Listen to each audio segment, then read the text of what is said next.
ఓం శ్రీ గురుభ్యో నమః. అందరికీ నమస్కారం. మన ప్రాచీన భగవద్గీత 18వ అధ్యాయం 188వ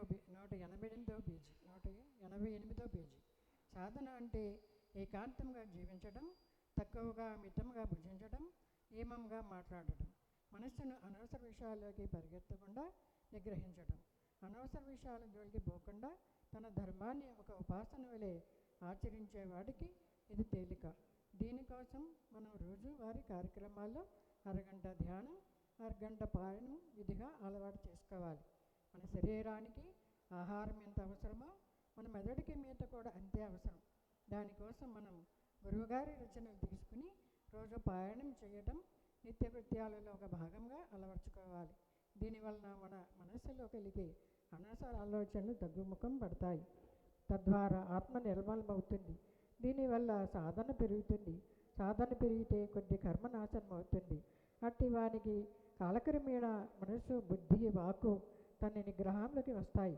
క్రమంగా అహంకారయుతుడై తద్వారా నిర్మలమైన మనస్సు సిద్ధించే స్థిరమైన బ్రహ్మనిష్ట, బ్రహ్మజ్ఞానం అతని జీవితానికి చివరి గమ్యాలుగా అతడికి సిద్ధిని చేరుతాయి.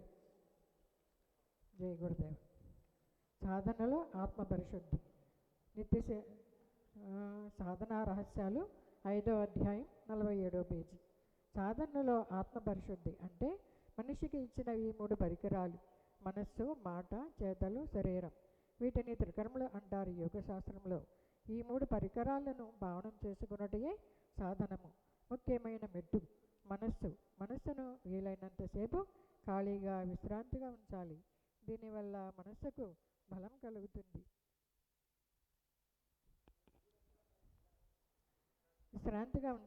దీనివల్ల మనస్సుకు బలం కలుగుతుంది. మనసు విశ్రాంతి పొందుతుంది. అనవసరమైన ఆలోచనలు చేసే అలవాటు పోతుంది. తద్వారా మనస్సు నిర్మలమవుతుంది.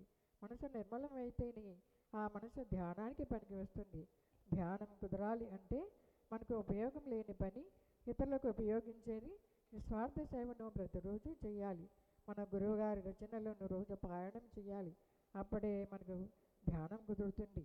ధ్యానం కుదిరితే సాధన పెరుగుతుంది. సాధన పెరిగితే మనసు నిర్మలమవుతుంది.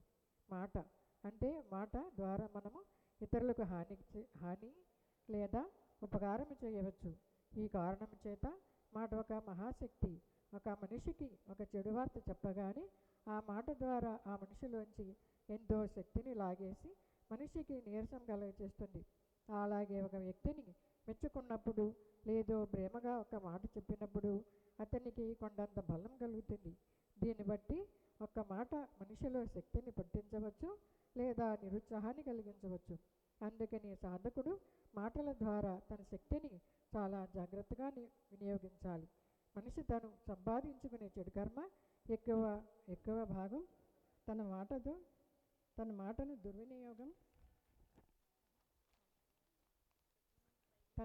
దుర్వినియోగం చేయడం వల్లనే కలుగుతుందని సాధకుడు గ్రహించాలి. చేతలు. సాధనలో మనలను బాగు చేసుకోవాలన్నా పాడు చేసుకోవాలన్నా ముఖ్యమైన పరికరం మన నడవడిక.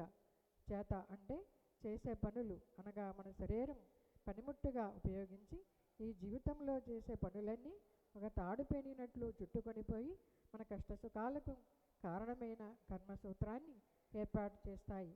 అందుకే ఈ చేతలు మన భవిష్యత్తులోని జీవితానికంతటికీ కారణమైన కర్మ.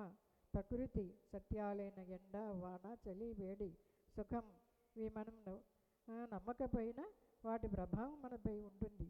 అలాగే కర్మ కూడా ప్రకృతి సత్యం. అందువల్లనే మన చేతలు, వాటి ఫలితాలు సాధనలో చాలా ముఖ్యమైనవి అంశము. శరీరాన్ని పనిముట్టుగా ధర్మాన్ని ఆచరిస్తూ తద్వారా మన చెడు కర్మను తగ్గించుకుంటూ సాధనలో పురోగమించాలి. జయ గురుదేవ్.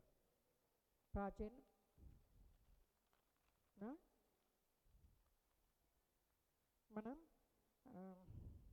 భాగవత రసామృతంలో మహామునులలో ప్రబుద్ధ మహాముని, పేజీ 47. దృఢ వ్యక్తి అంటే భగవంతునికి తన ఆత్మను సర్వసమర్పణ చేసుకున్న వానికి భగవంతుడు గురువు ద్వారా నవేద భక్తులను భగవంతుని ద్వారా మెట్లగా అన్నిటికన్నా దృఢమైన పరాభక్తి అనే స్థితిని చేరుకోగలడు. అప్పుడు దయాసముద్రుడకు భగవంతుడు వరదతో పొంగి నదిని క్షేమంగా పడవ నడిపేవాడు దాటించినట్లు శిష్యుడిని విష్ణుమాయలనే సముద్రం నుంచి దాటించి అవతల ఒడ్డు చేర్చగలడు. మాయకు అవతల ఒడ్డు మోక్షం, యువతల ఒడ్డు దుఃఖం. సమస్యలనే అడవితో నిండిన సంసారమే కదా. పడవను ఎక్కుచూ వానికే వెతకవలను. అట్టివాడు గురువే కదా.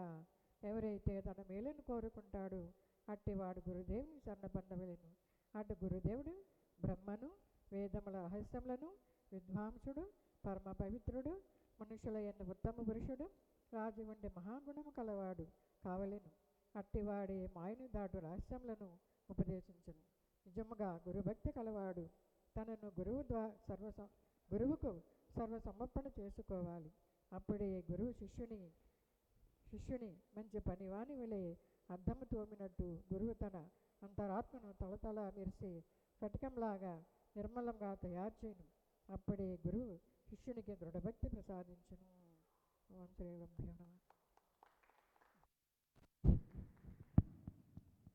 చాలా సంతోషం అన్నపూర్ణ గారు, చక్కగా విశేషాలు వివరించారు. ఇప్పుడు శ్రీ ఎంవిఎస్ ప్రసాద్ గారిని కొన్ని సందేశాలు అందించమని కోరుతున్నాను.